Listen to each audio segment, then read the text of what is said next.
सावधान।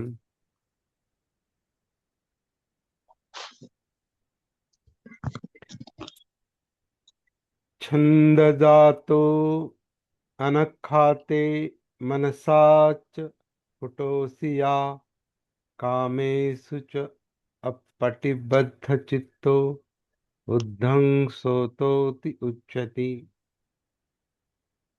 ज्याला निर्वाणाचा छंद जडलेला आहे, ज्याला निर्वाणाची अभिलाषा आहे, ज्याने त्याला मनाने स्पर्श केला आहे, ज्याचे चित्त कामभोगामध्ये इंद्रिय तृष्णेमध्ये गुंतलेले नाही, अडकलेले नाही, त्याला ऊर्ध्व ऊर्ध्व स्रोत असं म्हटलेलं आहे. आणि हा त्याचा विषय आहे, मुख्य विषय, ऊर्ध्व स्रोत. गाथा तशी अवघड आहे, पण इंटरेस्टिंग आहे. पियवग्गो त्यातली 10वी गाथा आहे आणि धम्मपदातली क्रमशः 218वी गाथा. तर पाहूया. आज तसा मोठा विषय आहे.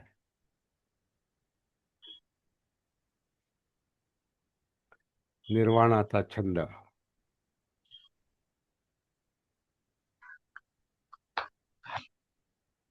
पहिला आपण हे पाहूया. चौथा टप्पा जो आहे, शेवटी जो उद्धंसोतो,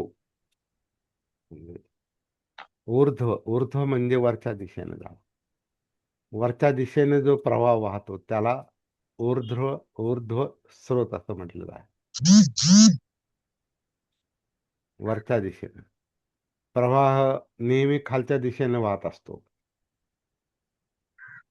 प्रवाह कधी उलटा वाहत नाही असं म्हणतात. नाही, ते वास्तवता आहे. म्हणतात नाही, असं वास्तवता आहे. पाणी नेहमी उताराला वाहतं आणि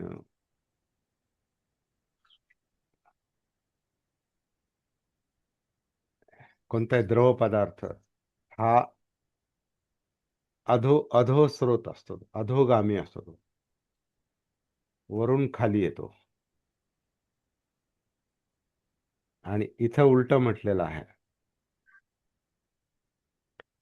ऊर्ध्व स्रोत असतो तो, ऊर्ध्व स्रोत. उद्धंसोतो. स्रोत म्हणजे प्रवाह, स्रोत. बुद्ध धम्मातली, बुद्ध शिकवणीतली एक महत्वाची शिकवण आहे आणि एक महत्वाचा प्रगतीतला टप्पा आहे. त्याला श्रोतापन्न असं म्हटलेलं आहे. तोच हा खरा म्हणजे विषय आहे, श्रोतापन्न. मुळात हा स्रोत जो आहे, हा प्रवाह जो आहे, हाच ऊर्ध्वगामी आहे, वरती जाणार आहे. आणि वरती जाणारा जो असतो तो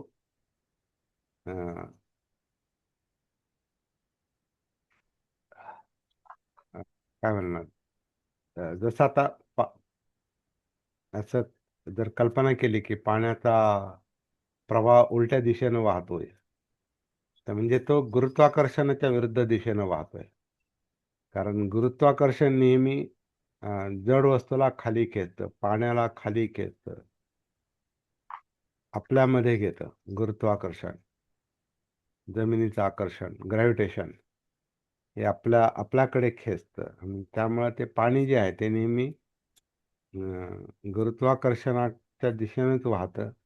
आणि जितकं खोल असतं तितकं गुरुत्वाकर्षण ते खालच्या दिशेला असतं, अधोगामी, खाली जाणारा. तो प्रवाह अधोगामी होतो. आणि मग अशी कल्पना करा की प्रवाह ऊर्ध्वगामी आहे, उलट्या दिशेला वाहतो. याचा अर्थ असा की त्याला हा जो गुरुत्वाकर्षणाचा फोर्स आहे तो त्याला धरू शकत नाही, तो उलट्या दिशेनं वाहतो. पण तसं होत नाही. पण जड वस्तूसाठी, भौतिक गोष्टीसाठी तसं होत नाही. किंवा प्रवाहासाठी तसं होत नाही. पण इथं अं,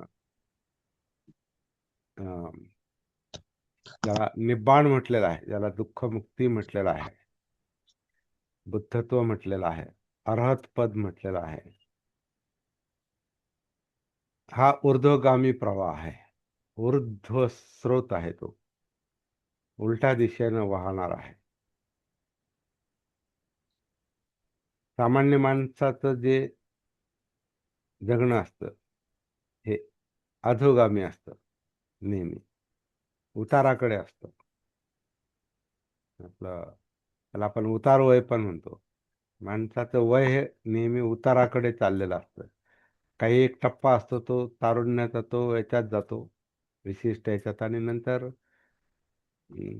साधारणपणे 40 नंतरच किंवा लवकरच काही लोक अधोगामी होतात, म्हणजे उताराला लागतात.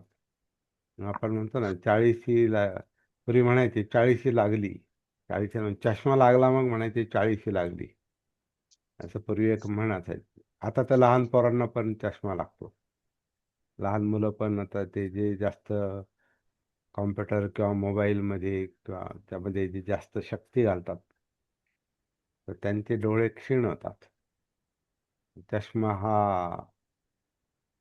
म्हणजे कॉमन झाला आता. पूर्वी लोकांना चष्मा घालायची लाज वाटायची.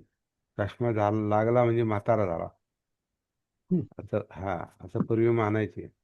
आणि मग काही लोक चष्मा लागला म्हणजे नंबर जरी डोळ्याला असेल आणि चष्मा लागलेला असेल, तर तो चष्मा घालत नसायचा. कारण चष्मा घातला की त्याला अपमान वाटायचा. आपण म्हातारे झालो असं त्याला वाटायचं. अं, काही लोक तर चष्मीश म्हणून चिडवायचे पण.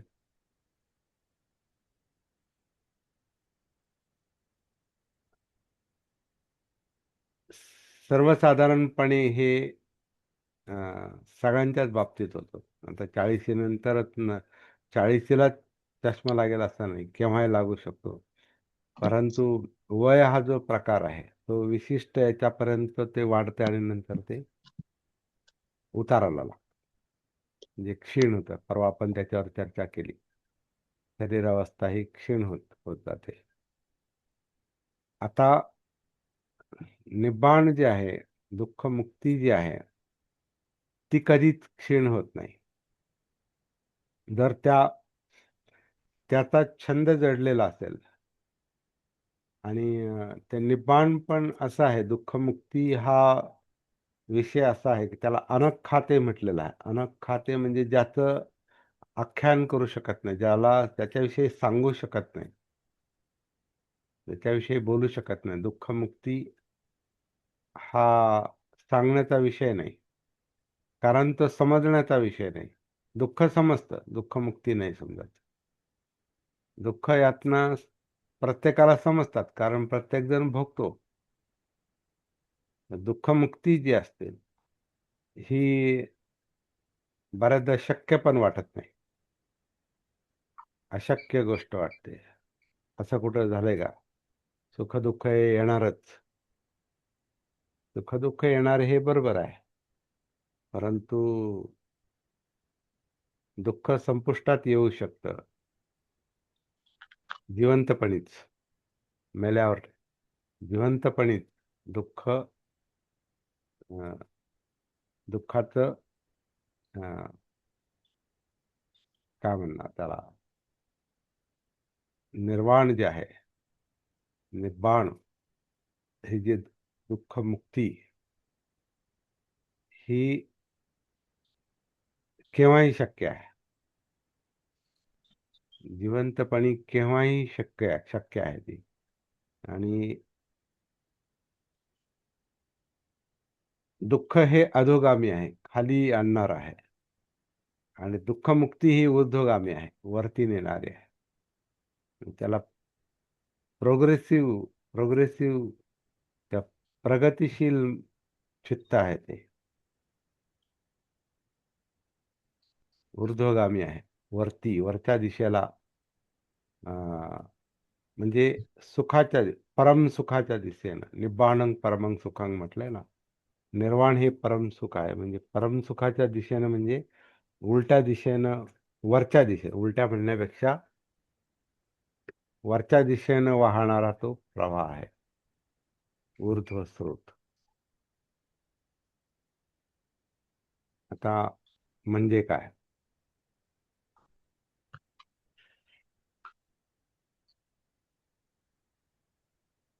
तर आपण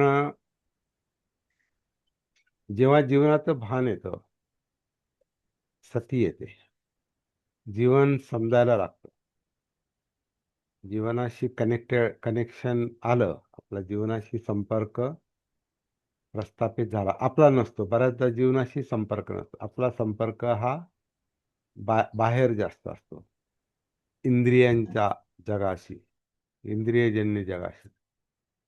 म्हणजे आपण जे काय पाहतो, ऐकतो, गंध, चव, स्पर्श, याला धरूनच आपलं मन जास्त व्यस्त असतं, काम करतं आणि त्याच्यात गुंतलेलं असतं. त्यालाच कामछंद असं पण म्हटलेलं आहे. म्हणजे त्याच्यात त्याच्यात लैंगिक भावना हा एक भाग आहे त्यातला, परंतु इतर वेळेला पण डोळे नेहमीच काहीतरी शोधत असतात. कान नेहमीच कशाला तरी ऐकायला आसुसलेले असतात. नाकाला नेहमी सुगंध, गंध, चांगला गंध, अ, काय म्हणतात, ज्याच्यामुळे तोंडाला पाणी सुटेल, असं असं काहीतरी खाण्याच्या इच्छेचा अ, तो गंध, फोडणीचा वास किंवा आणखीन अनेक प्रकारचे जे वास असतात, त्याच्यासाठी मन आसुसलेलं असतं. है ना, म्हणून लोक अ, सुंदर फुलाकडे पण आकर्षिले जातात आणि फुलाच्या गंधाकडे पण आकर्षिले जातात, म्हणून माणूस फुल तोडतो आणि त्याचा वास घेतो. त्या जवळ पाहिजे, कारण गंध ना ग अ, नासिका जे नाक जे आहे ते गंध ज्ञान देणार, त्याच्यामध्ये चित्त चित्त जे आहे ते घ्राण विज्ञान, ते वासाच्या दिशेनं ते आकर्षिलं जातं, म्हणून तिकडं जर जाता नाही आलं तर मग त्याला तोडून घ्यायचं, असं आहे. आता ही नकली फुलं आहे ती, तर याला काय तोडायचा प्रश्न आहे? त्याला गंध नाही, प्लास्टिक आहे ते, काय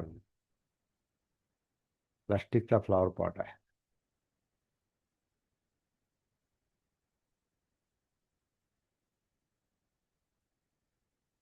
इंद्रिय इंद्रिय जगतामध्ये माणूस ऍक्च्युअली खाली खाली येत असतो. तो नेहमी तो नेहमी त्याच्या मागे पळत असतो, इंद्रिय तृष्णांच्या मागे पळतो आणि त्याला कधी पूर्ण समाधान त्याच्यात मिळत नाही आणि त्याची मनोवस्था नेहमी अधोगामी असते, म्हणजे खाली येणारी असते, निराशेकडे जाणारी असते. कारण त्याला कधीच पूर्ण समाधान याच्यात कधीच मिळत नाही. म्हणून ते असं म्हटलेलं आहे की छंद जातो, अ,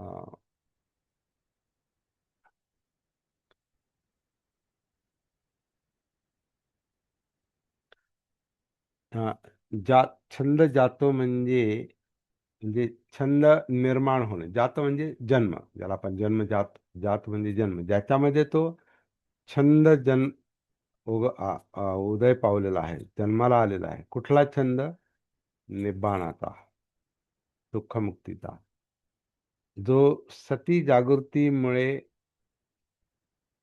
जे थोडे थोडे अनुभव येतात, दुःखमुक्तीचे, तणावमुक्तीचे, शांततेचे,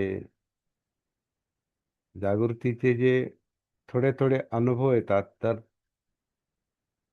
त्याच्यामुळे त्या निर्वाणाची एक दुःखमुक्तीची आपोआपच एक ओढ लागते, कारण ते पाहिजे असते खरं म्हणजे. तर असा छंद जर त्याचा छंद याचा अर्थ काय, की ती गोष्ट केल्याशिवाय राहत नाही. त्याला आपण छंद म्हणतो. छंद म्हणजे ती गोष्ट परत परत करतो माणूस. कलेचा छंद, चित्रकलेचा छंद किंवा गाण्याचा छंद, खाण्याचा छंद, कुठला खेळाचा छंद. तर छंद जो असतो, तो छंद ती गोष्ट परत परत करायला लावतो. पण इथं छंद त्याला म्हटलं, की त्याला निर्वाणाचा छंद लागलाय. निर्वाणगामी म्हणजे निर्वाणाकडे त्याचं लक्ष लागलेलं आहे. आणि लक्ष लागणं म्हणजे मनसाच फोटोसिया. फोटो म्हणजे अडकलेला स्पर्श, स्पर्श झालाय त्याला. मनाचा त्याला स्पर्श झालाय. निर्वाणाच्या विषयाला, दुःखमुक्तीच्या विषयाला मनाचा स्पर्श झालेला आहे. म्हणजे मन त्याच्यात जडलेलं आहे. त्याला श्रद्धा पण म्हटलेलं आहे. श्रद्धेचा तो गुण आहे, की जे जे त्या मनाला आवडतं, ज्याच्यात ते अडकतं, त्याचा छंद जडतो, त्याची त्याची भक्ती पण जडते. त्याची भक्ती जडते, श्रद्धा जडते. श्रद्धा जडते म्हणून भक्ती किंवा छंद. ती गोष्ट परत परत करायची इच्छा होते. तसा हा निब्बाण हा पण विषय असा आहे. दुःखमुक्तीचा विषय असा आहे. म्हणजे आता बुद्धत्वाचा म्हणा त्याला. त्याचं जर एक अ, चुणूक लागली, त्याचं जर चाहूल लागली मनाला, तर मग त्याला तो छंद जडू शकतो. आणि ही जी छंद जडण्याची अवस्था आहे,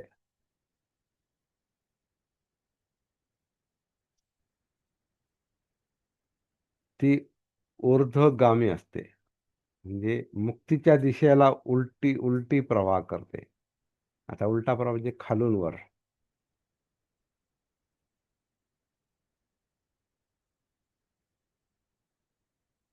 मन, इंद्रिय म्हणजे ते सगळं शरीरच आलं त्याच्यात. कारण डोळे, कान, नाक, जीभ आणि सगळं शरीर.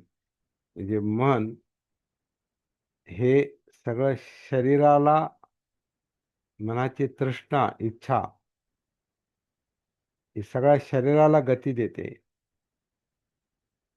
पण मुक्तीची ओढ लागलेली असेल, निब्बाणाची ओढ लागलेली असेल, तर ती आतून ती वरच्या दिशेनं प्रवास करते. म्हणून त्याला ऊर्ध्व स्रोत असं म्हटलेलं आहे. ऊर्ध्व स्रोत, उद्धंग सोतो, वरच्या दिशेला. तर निब्बाणाचा जो मार्ग आहे, हा ऊर्ध्वगामी आहे, ऊर्ध्व स्रोत आहे. आणि त्याच्यात जर मन लागलेलं असेल, चढलेलं असेल, म्हणजे त्याच्याशिवाय दुसरं काही सुचत नाही समजा. किंवा त्याच्यात जसं ते कबीराचं आहे ना, मन लाग्यो यार फकीरी में. तर त्याचं फकिरीत फकिरीत मन लागलेलं आहे आणि त्याला ते ग्रहत्याग किंवा बाहेर पळायला पाहतोय तो. इथं निर्वाणामध्ये जर मन जडलेलं असेल, दुःखमुक्ती ती आतल्या आतच सापडलेली असते. तिथं कुठं पळायची आवश्यकता नाही. ती आतल्या आतच सापडलेली असते. ती कायेत सापडलेली असते. ती जाणीवांना सापडलेली असते. चित्त जागृत झालेलं असतं. त्यामुळे त्याची पळापळ कमी होते. पाहिजे नकोच्या ह्याच्यात त्याची जी उलाढाल, उलथापालथ, पळापळ, धडपड, फडफड जी चाललेली असते, ती कमी कमी होते. मुक्तीच्या मार्गाने चालला तर, दुःखमुक्तीच्या मार्गाने. आणि मनातले विचार पण शांत होतात. तर हा प्रत्यक्षात ऊर्ध्वगामी मार्ग आहे. वरच्या दिशेनं जाणारा मार्ग आहे. प्रोग्रेसिव्ह आहे.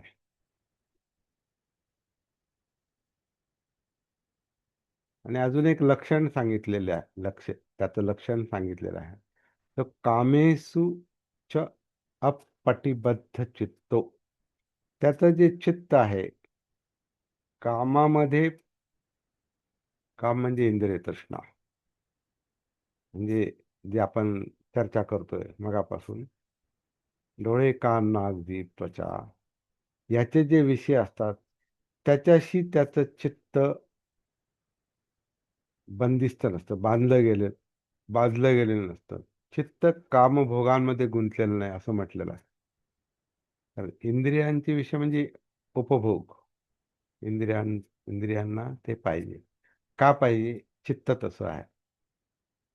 चित्त का तसं आहे? अविद्या. माहित नाही. का माहित नाही? सती नाही, भान नाही. भान का नाही? ते तसंच आहे. जन्मापासून ते अज्ञानाचंच प्रमाण मोठं आहे, अविद्येचंच प्रमाण मोठं आहे. अगदी सुरुवात 100% होते आणि मग थोडा थोडा फरक पडत जातो, थोडी थोडी जाग येत जाते, थोडं थोडं जागृत मन जागृत होतं, अनकॉन्शियस माइंड कॉन्शियस होतं. तरी सुद्धा असं म्हटलेलं आहे की ते 10-20% पुढे, सामान्य माणसाचं 10-20% पुढे जात नाही. इतकं ते अजागृत मन, अविद्या, अनकॉन्शियस माइंड इतकं मोठं आहे ते, की मरेपर्यंत काही लोकांचं 20% फार जागृत असेल तर 25%, 30% भानावर जगणारी माणसं फार कमी असतात. म्हणून ब्लाइंड फॉलोअर असतात, अंधभक्त, अंधविश्वासू, कोणाच्या तरी मागे जाणार, कारण स्वतःचं जीवन समजत नाही. यातना तर होतात आणि त्याच्यातून मोकळं तर व्हायचं आणि ते कळत नाही. दुःखमुक्ती तर पाहिजे, निब्बाण तर पाहिजे, पण ते कळत नाही. मग काय करायचं? कुणीतरी करील ते काम. कोणाचा तरी आश्रय घेण्याची गरज असते. शरणं. त्याला हे तोपर्यंत जोपर्यंत तो जागा होत नाही तोपर्यंत त्याला हे कळत नाही. नथ्य मे शरणं अय्यं, बुद्धो मे शरणं वरं. बुद्धाशिवाय दुसरं शरणस्थान नाही, जागृतीशिवाय दुसरं शरणस्थान नाही, हे त्याला कळत नाही. कारण त्याला स्वतःचं भान नाही, सती नाही. तोपर्यंत तो इतर गोष्टींना शरण जातो. नथी नाही, नथी मे शरणं अय्यं. अय्यं म्हणजे अन्य, दुसरं कोणतंही मला शरणस्थान नाही. बुद्ध धम्म हेच माझं शरणस्थान आहे. आणि संघ त्या पातळीवरचा असेल तर, जो खरोखर बुद्धत्वाच्या मार्गावर आहे, कृतापन्न सकृतागामी अनागामी अरहत, त्या बुद्धत्वाच्या मार्गावर स्वतःच आहे, संघाचा सदस्य म्हणजे भिक्षू. तर त्याचं प्रमाण बुद्धाच्या काळात जास्त असलं पाहिजे म्हणून झपाट्यानं प्रचार झाला. आज तसं नाही. आज भिक्षूंची अवस्था काय आहे आपल्याला माहिती आहे. परवाच मी तो उल्लेख केला एका कार्यक्रमात. भिक्षू गंडे दोरे बांधतात आणि लोकांना बांधून ठेवतात आणि अं, फक्त 2च गटात जणू काही मानसिकता गुंतलेली आहे, भिक्षू आणि उपासक. म्हणजे मुक्तीचा विषय नाही, आयडेंटिटीचा विषय आहे. खरं म्हणजे दुःखमुक्तीचा विषय पाहिजे. बुद्ध धर्माचा विषय हा निर्वाणाचाच आहे, दुःखमुक्तीचा आहे, कारण ती गरज आहे. कारण दुःख हा त्रास आहे, यातना हा त्रास आहे लोकांना, प्रत्येकाला. भिक्षूला पण आहे, भिक्षून उपासक असे गट करण्याची काही गरज नाही. प्रत्येकाला दुःख आहे आणि ज्याला ते समजलंय मुक्ती, त्यानं ते अनुभव घेऊन इतरांना सांगायचं आणि तेच खरं बुद्ध धर्माचं काम आहे. कारण तीच खरी गरज आहे. आणि बाबासाहेबांना पण तेच अपेक्षित होतं. परंतु आजकाल भिक्षूंना तसं प्रशिक्षण नाही म्हणा किंवा ते स्वतः पण शोधत नाही म्हणा. मग ते गंडे दोरे आणि बाकीचे आणि काही तर दुःखमुक्ती ऐवजी दुःखातच टाकतात लोकांना, बंधनात टाकतात. इथं बंधमुक्ती पाहिजे, ते बंधनात टाकतात. स्वार्थामध्ये किंवा इंद्रिय तृष्णेचाच भाग आहे तो. तर बुद्धांच्या काळात ते प्रशिक्षण होतं, म्हणून ते एखादाच भिक्षू फार मोठं काम करून जायचा, बुद्धांचा शिष्य, आणि तो अनेकांना प्रभावित करून या मार्गावर आणायचा. आणि बुद्ध पण दोन भिक्षूंनी एकत्र जाऊ नये. वेगळ्या दिशेने जा. पण ते भिक्षू कोणते होते? ते हे ऊर्ध्वगामी होते. ऊर्ध्व स्रोतामध्ये, म्हणजे मुक्तीच्या मार्गावर होते. ते कमीत कमी स- स्रोतामध्ये, त्या प्रवाहामध्ये उतरलेले होते, स्रोतापन्न होते. स्रोतापन्नच्या पुढे काही लोक होते अनागामी, सकृदागामी. काही लोक अनागामी होते, जे जे आता मुक्तीच्या मार्गावरून कधीच परत येणार नाहीत. श्रोतापन्नमध्ये तरी आत बाहेर, उंबऱ्याच्या आत बाहेर चाललेलं असतं. श्रोतापन्नच्या याच्यामध्ये प्रयत्न चालू आहेत, परंतु आत बाहेर. आणि जे स्रोतातच नाही, जे प्रवाहातच नाही, जे उद्धंग होतो नाहीत, ज्यांना हे निर्वाणाचा गंधच अजून नाही, दुःखमुक्तीचा गंधच नाही, म्हणजे ते समजलंच नाही. ते समजलंच नाही, त्याचा काय म्हणतात, त्याचा गंधला, त्याचा वास अजून, निब्बाणाचा रस चाखला नाही, निब्बाणाचा वास लागला नाही अजून मुक्तीचा, तो तो खालीच धडपड करतोय. तो उद्धंस होतो नसतो. आणि ज्याला कळायला लागलेला आहे, तो मग उंबऱ्याच्या आत प्रवेश करण्याचा, म्हणजे कायेमध्ये उतरण्याचा प्रयत्न करतो. आणि मग धम्मं कायेन पश्यति, कायेत उतरून तो आतल्या सगळ्या घडामोडी ज्या आहेत, काया वेदना चित्त मनोधम्माच्या पातळीवर, म्हणजे सगळं अस्तित्व, त्याच्यामध्ये तो उतरायचा प्रयत्न करतो. मग त्याला तो छंद जडतो, त्याला आणि जो तो छंद जर काय म्हणतात, परमनंट असेल. काहींचा छंद आत बाहेर असतो, म्हणून त्यालाच आपण उंबऱ्याच्या आत बाहेर म्हणतो. ते कधी आत जातात, कधी बाहेर, कधी आत, कधी बाहेर, आणि बाहेरच जास्त असतात. कारण बाहेरचा फोर्स फार मोठा आहे, इंद्रियांचा फोर्स फार मोठा आहे, कामोपभोगाचा फोर्स, तीव्रता खूप मोठी आहे. म्हणून माणसं त्याची गुलाम बनतात, कामभोगाची गुलाम बनतात. परंतु ह्या निब्बाणाचा जर, एक दुःखमुक्तीचा जर थोडासा जरी एक गंध लागला, किंवा एक चव सापडली, विमुक्ती रस म्हटलेला आहे त्याला, थोडस जरी लक्षात आलं, तर मग त्याला राहवत नाही, मग त्याला त्याचा छंद जडू शकतो. आणि तो छंद त्याला, समजा उंबऱ्याच्या आत प्रवेश करणे इतका त्याला जर जडला, आणि तो आतमध्ये जर प्रयत्न करत असेल, तर ती श्रोतापन्न अवस्था आहे. कारण तो ऊर्ध्व स्रोतात उतरलाय तो.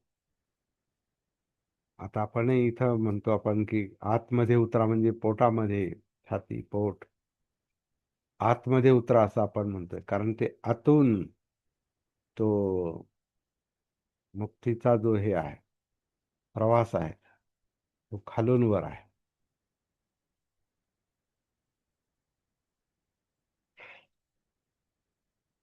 आणि त्या प्रवाहात जो उतरतो, अर्थात तो जागृतीचा प्रवाह आहे, सतीचा प्रवाह आहे. त्या प्रवाहात जो परमनंटली उतरतो, तो श्रोतापन्न. पण जरी उतरला, तरी पुढचे बांधून टाकणारे जे अडथळे आहेत, त्याच्यावर आपण काही 5-7 दिवसापूर्वी आपण 10 संयोजनं पाहिली, 10 अडथळे, 10 दस संयोजन, म्हणजे सत्काय दृष्टी, विचिकिच्छा, शीलव्रत, परामर्श, हे तीन बंधनं तुटली की श्रोतापन्न अवस्था येते. म्हणजे मीपणा कमी झाला, डाऊट, शंका कमी झाल्या. शंका म्हणजे संदिग्धता, हे करू का ते करू, ही मनोवस्था जर त्याची कमी झाली आणि तो कर्मकांडाच्या बंधनातून जर मोकळा झाला तर तो श्रोतापन्न झाला. तो ऊर्ध्व स्वतःमध्ये उतरला. तो वरच्या दिशेनं, मुक्तीच्या दिशेनं, दुःखमुक्तीच्या दिशेनं जाणाऱ्या प्रवाहामध्ये तो प्रविष्ट झाला, उतरला. त्याला श्रोतापन्न म्हटलेलं आहे. पण जरी आत उतरलं तरी बाकीचे अडथळे त्याच्यामध्ये पुढे येतात. मग त्याला हा पुढचा जो आपण ज्याच्याविषयी मगाशी चर्चा करतोय मगापासून, तो कामभोगाचा आहे, इंद्रिय तृष्णेचा आहे. तर ती इंद्रिय तृष्णा ही आत उतरल्यावर मग जास्त जाणवते. अजून जाणवतं तो म्हणजे आपल्यातला द्वेष. तोही भयंकर आहे. तर हे लोभ आणि द्वेष जो आहे, हा आत उतरल्यावर जास्त जाणवतात तीव्रतेनं.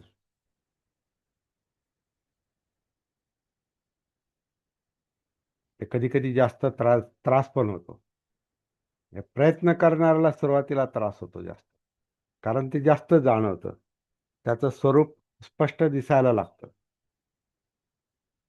ह्या अ,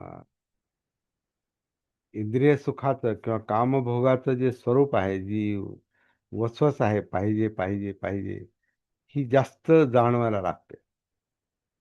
कारण ते आतच आहे, कायमध्येच आहे, चित्तामध्ये आहे. तर ते जास्त जाणवतं तर तो जास्त कधी कधी अरे बापरे, माझ्यामध्ये एवढं काही आहे का. तर ते मग नको म्हणतो, परत तो उंबऱ्याच्या बाहेर यायला धडपड करतो. आणि तो उंबऱ्याच्या आत जर आलेला नसेल तर मग उंबऱ्याच्या बाहेर पडून काही लोक सोडून पण देतात. ते काम सोडून देतात. नको, हे फार कठीण आहे. पण जो हे चॅलेंज स्वीकारतो, जो आव्हान स्वीकारतो, त्याच्या जीवनाचं मग कल्याणच होतं. मग कल्याण,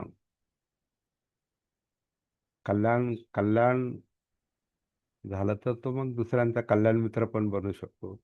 पण त्याचं कल्याण होतं. पण कल्याण कल्याण करून घेणं म्हणजे दुःखमुक्ती साधणं, हे तेवढं सोपं काम नाही.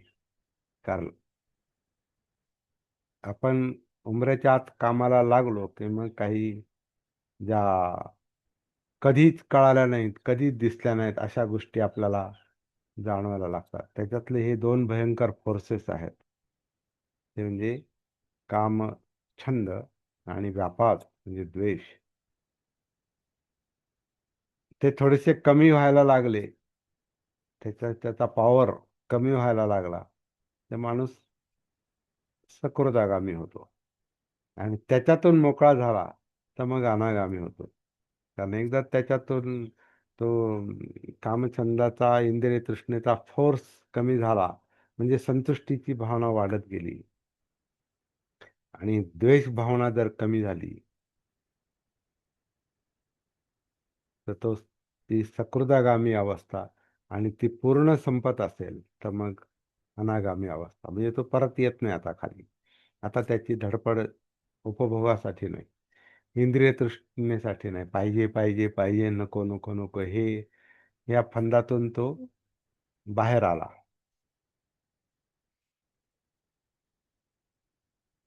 तरी सुद्धा पुढचे जे अडथळे आहेत, आणखीन 5 अडथळे, ते त्याच्यापेक्षा भयंकर आहेत आणि ते लवकर दिसत नाहीत. ते म्हणजे हा मी आहे, हा रूपराग जे आकारधारी अस्तित्व आहे, याच्यात तो अडकून पडतो. नाहीतर मग निराकार रूपात अडकून पडतो, सगुणात आणि निर्गुणात. म्हणजे रूपरागात आणि अरूप रागामध्ये तो अडकून पडतो. त्याच्या पुढचं जे आहे ते उद्धटपणा आहे. आणि फटिग म्हणजे तीव्र ही स्पर्धाच आहे. ते अं, इतरांशी स्पर्धा आहे, द्वेष आहे. आणि सगळ्यात शेवटी सगळ्यात मोठं जे अडथळा आहे तो अविद्येचा आहे, अज्ञानाचा आहे. हे एक सिस्टमॅटिक पद्धतशीरपणे अभ्यास करण्याचे विषय आहेत. म्हणजे तोच विषय घेऊन अभ्यास केला पाहिजे. पण सर्वसाधारणपणे हा जो ऊर्ध्वगामी स्रोत आहे, हा ऊर्ध्वगामी याच्यासाठी म्हटलेला आहे, की एकापेक्षा एक वरचढ अडथळे आहेत आणि ते ब्रेक करत करत आपल्याला मनापर्यंत पोहोचावं लागतं. म्हणजे वरच्या मजल्यावर यावं लागतं. हा वरचा मजला फार अं, तसा पाहिला तर फार वर आहे तो. एवढा सोपा नाही. कारण आपली सगळी शक्ती खाली असते. तिला वरच्या दिशेनं कामाला लावणं ही फार कठीण गोष्ट असते आणि ज्याला ते जमतं त्याला उद्धंग सोतो म्हटलेलं आहे. त्याला ऊर्ध्व स्रोत असे म्हटलं जातं. अशी गाथा सांगते. तर निब्बाणाची ज्याला अभिलाषा आहे, निब्बाणाची ज्याला ओढ लागलेली आहे, श्रद्धाला त्याचं मन त्याच्यात जडलेलं आहे.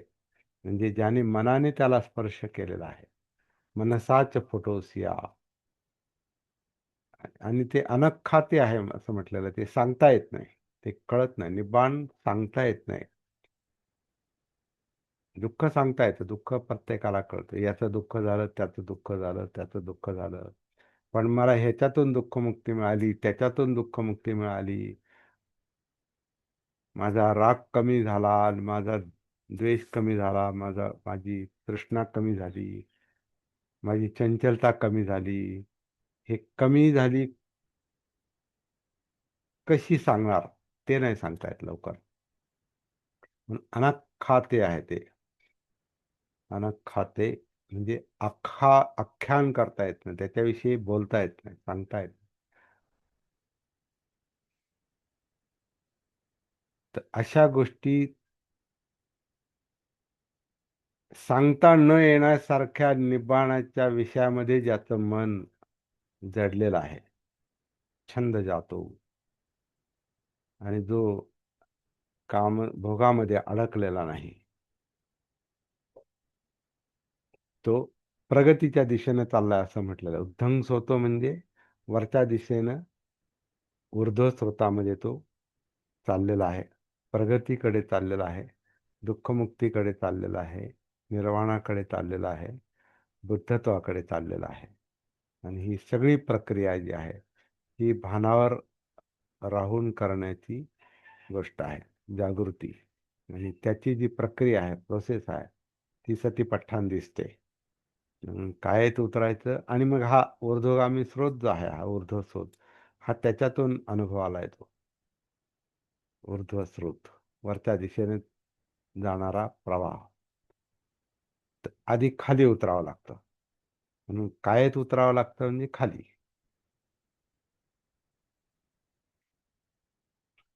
अनापान जे आहे ते नैसर्गिक श्वास जेव्हा जाणवला मला, तेव्हा मी ते खालीच म्हणजे शरीरात उतरल्याचा तो अनुभव मला आला तो. तर मग तिथूनच मला मग वाटलं नाही, हेच काहीतरी, असंच काहीतरी असणार आहे. जे स्पष्ट कुठं ग्रंथात किंवा इतरत्र कुठं सांगितलं नाही, परंतु कायेत उतरून वरच्या दिशेनं प्रवास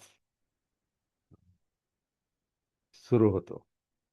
तर सुरुवातीला कळत नाही काय कुठं काय चाललंय ते, परंतु नंतर नंतर जेव्हा स्पष्टता येत जाते,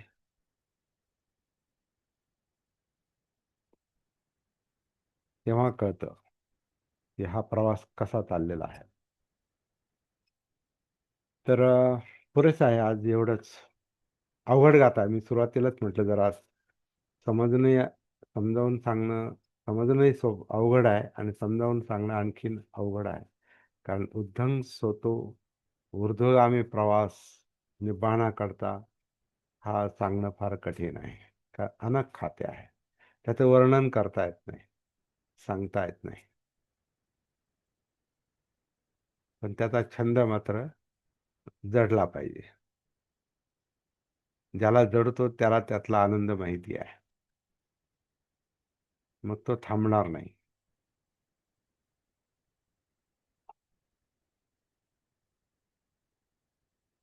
बुद्ध आणि त्यांच्या धम्मामध्ये परत बोला. हा. बुद्ध आणि त्यांच्या धम्मामध्ये जेव्हा सिद्धार्थ गौतमाला ज्ञानप्राप्ती होणार होती त्यावेळेस त्याने ते एक पात्र नदीमध्ये टाकलं आणि ते उलट्या दिशेने गेलं. मला वाटतं बस तोच अ, विषय आहे. सेम. याचा याचा तात्विक अर्थ या ग्रंथामध्ये सांगायचा आहे की सर्वसाधारण लोक एका प्रवाहाने जातात, परंतु जो काही तथागतांचा मार्ग जो आहे तो सत्याचा मार्ग आहे आणि या सत्याच्या मार्गाने जाणारे लोक कमी असतील असं. आणि आणि तो मार्ग डॉ- प्रवाहाच्या विरुद्ध दिशेनं आणि उलटा आणि ऊर्ध्व स्रोत आहे, तो वरच्या दिशेने हो. जाणार आहे. आणि डॉक्टर बाबासाहेब आंबेडकरांनी सुद्धा सांगितलेलं आहे, तुम्हाला जर सत्याचा मार्ग सापडला तर हजारो लोक वेगळ्या दिशेने जातील आणि तुम्ही एकटे जरी त्या दुसऱ्या दिशेने चालले तरी तुम्ही घाबरू नका आणि त्या सत्याच्या मार्गाने पुढे चालत राहा. बर बर बर, ते महत्वाचं आहे. असाच अर्थ मला ह्या गाथेतून दिसतोय. अगदी बरोबर, अगदी बरोबर. असाच आहे तो. असाच आहे. धन्यवाद, तुम्ही चांगला संदर्भ दिला. छान. छान. तर आजची गाथा बाबासाहेब हा स्वतः त्या मार्गावर होते. हा. बोला बोला, धानके सर. ही गाथा जरी क्लिष्ट असली समजण्यास तरी आपण समजावून सांगत असल्यामुळे तसे काही आम्हाला हे वाटत नाही. तर त्याच्यामध्ये तुम्ही मगाशी आमच्याकडून अपेक्षा व्यक्त छंद छंद आपणास जडला पाहिजे हे फार हं, महत्वाचं आहे. म्हणजे प्रॅक्टिस हे फार महत्वाचे त्याच्यामध्ये. बरोबर आहे. अरे ह्या गोष्टी प्रॅक्टिसनेच पुढे पुढे आपल्याला जाता येईल हं, प्रॅक्टिसमुळे. हं, हं. तर मला हे छंद वाटतं की छंदामुळे प्रॅक्टिस होते. हा छंद म्हणजे श्रद्धा आहे आणि श्रद्धेच्या पाठीमागे दृष्टी आहे. हम्म, हम्म. दृष्टी म्हणजे समज आहे. समज ही अनुभवातून येते. अनुभव हा भानावर आल्यावर येतो, अशी ती श्रृंखला दिसते. छंद म्हणजे श्रद्धा, म्हणजे मन जडणं.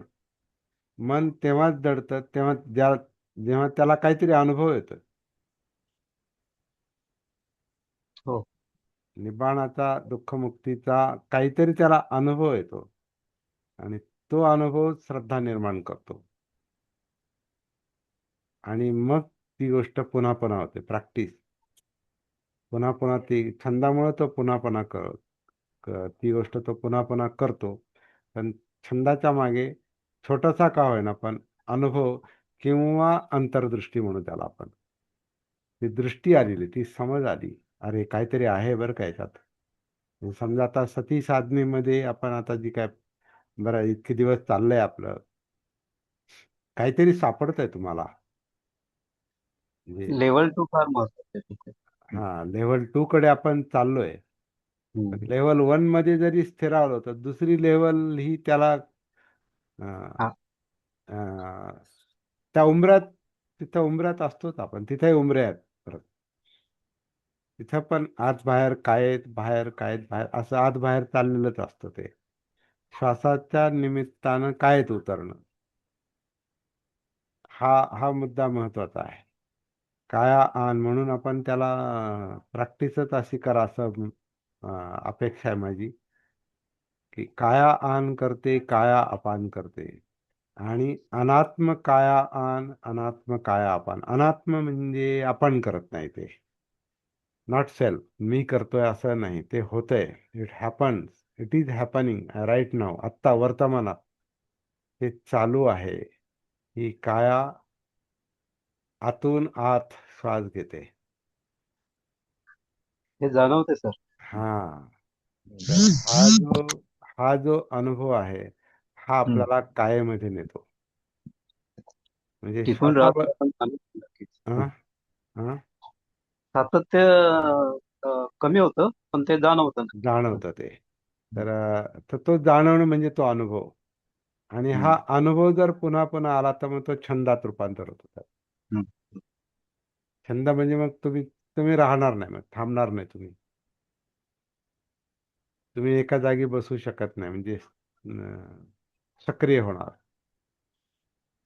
पठाण करायला, प्रस्थान करायला, पुढे जायला. तुमची गाडी, आपली गाडी रोडावर आली मग. आणि हा छंद, ते दृष्टी, सम्यक दृष्टी, ते इंजिन आहे मग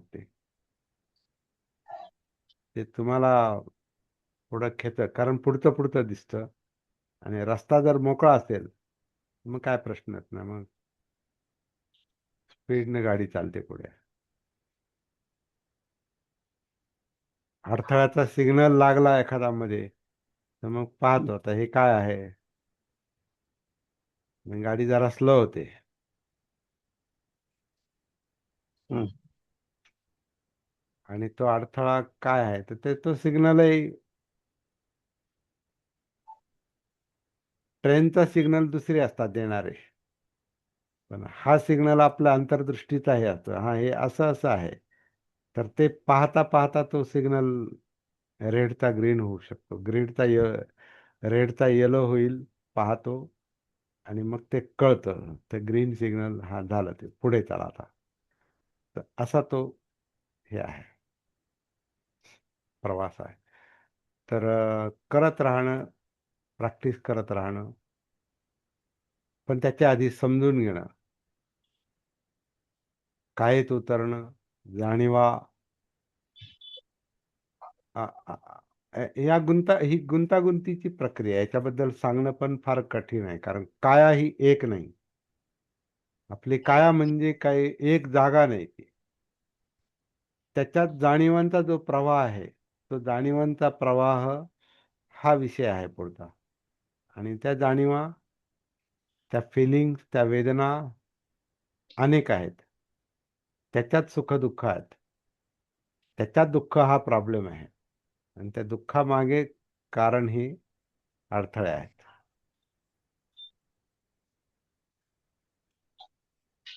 त्याच्यात आपण सोप्या भाषेत बोलतो, हे पाहिजे आणि ते नको, पण काय पाहिजे, काय काय पाहिजे, किती पाहिजे, आणखी किती पाहिजे, याला काही बंधन नसतं कधी कधी. ती चित्तगती, ते चित्त प्रवाह जे असतात, ते अविद्येमध्ये, अज्ञानामध्ये सक्रिय, अतिसक्रिय असतात, तृष्णा. तर ते हळूहळू लक्षात येतं, आणि मग आपली गाडी थोडी स्लो होते मग. तसं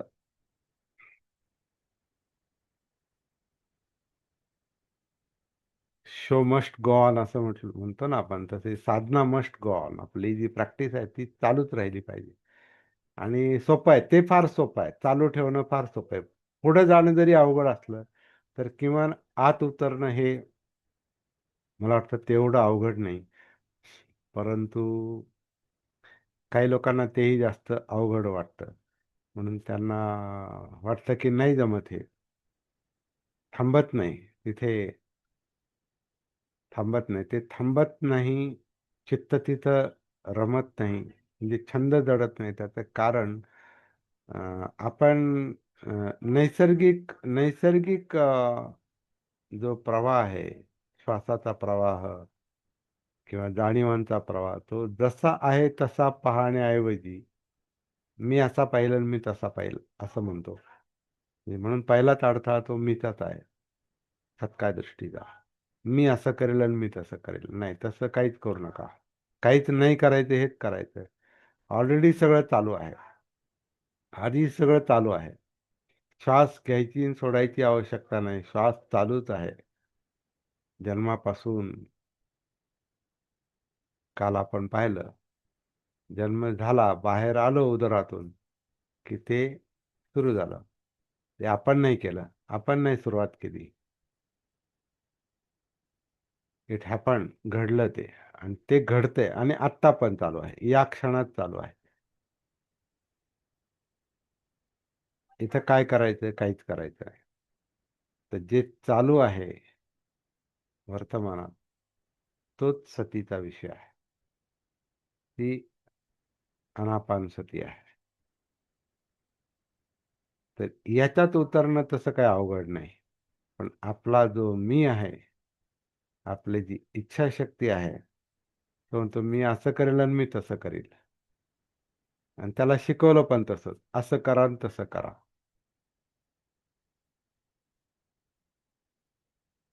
तर हे जितक्या लवकर लक्षात येईल ना, तितका आपला पुढचा प्रवास हा सुकर होतो, सोपा होतो.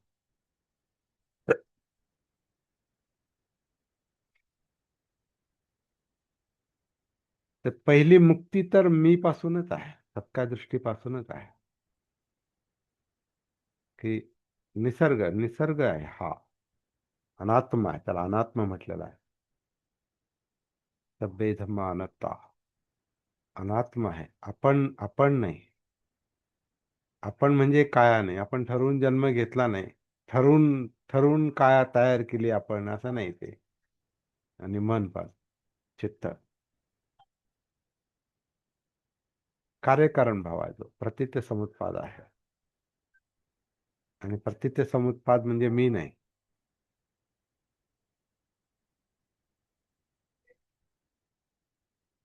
ते वास्तव आहे. आणि ते वास्तव पाहणं, त्याच्यात दुःख दडलेलं आहे. ते दुःखाचं सत्य पाहणं हेच पहिलं काम आहे. ते एकदा कळालं की मग मुक्तीची ओढ लागते, छंद जडतो.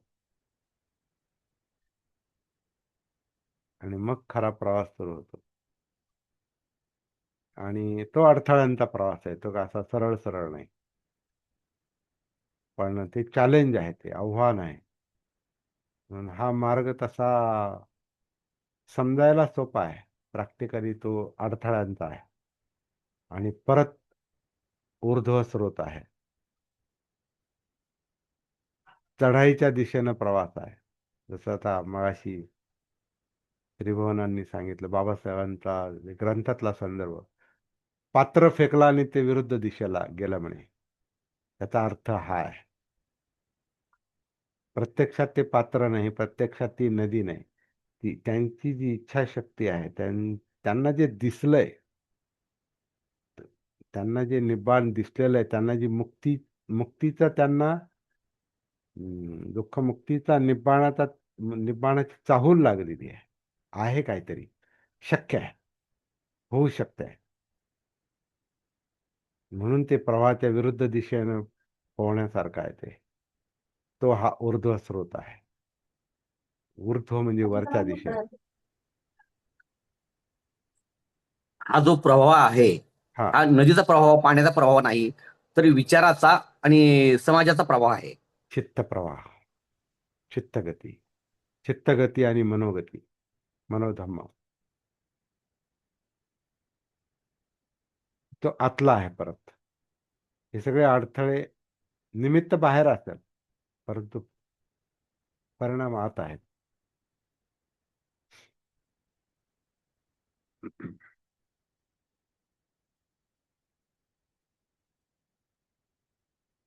हे सगळं हळूहळू बारकाईनं परीक्षण होत राहतं.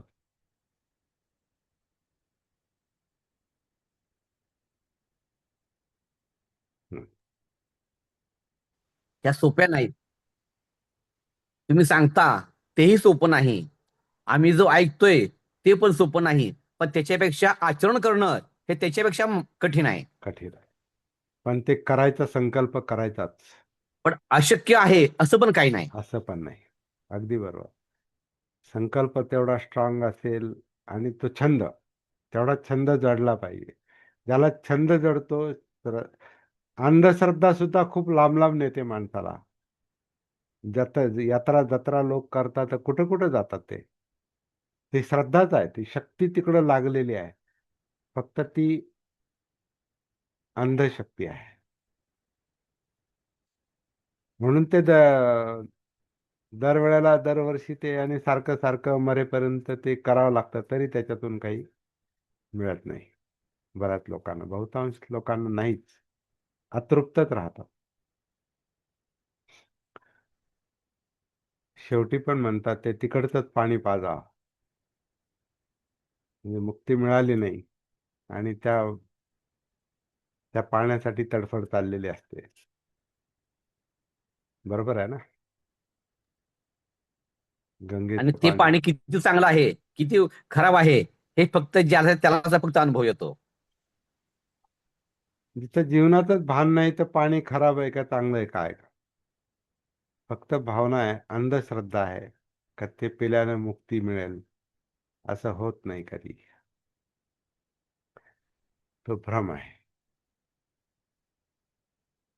त्यापेक्षा ह्याच प्रवाहामध्ये उतरा, जीवन प्रवाहामध्ये, जीवन गतीमध्ये, चित्तगतीमध्ये जाणीवा, मन पहा, मनोधम्म पहा.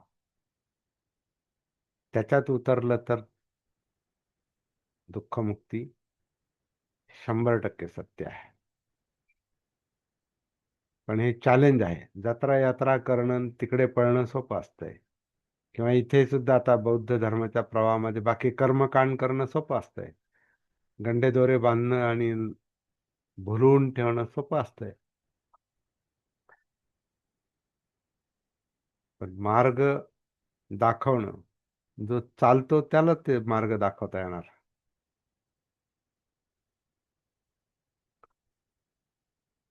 पण फार इंटरेस्टिंग आहे. जमायला जर लागलं ना, हे साध्य होईल याची जर शाश्वती असेल ना, तर फार इंटरेस्टिंग आहे. ती ऊर्जाच सगळी मोकळी होते, शक्ती मोकळी होते. आळस वगैरे सगळं संपतं. कारण जीवनाला उद्देश मिळतो.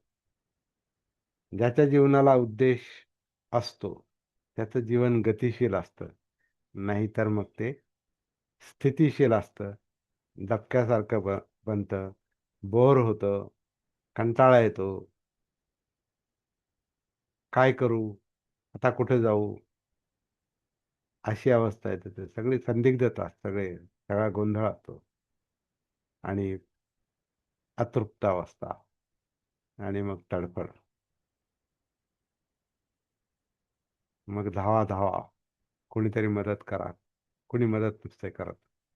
स्वतः अत्तदीप भव.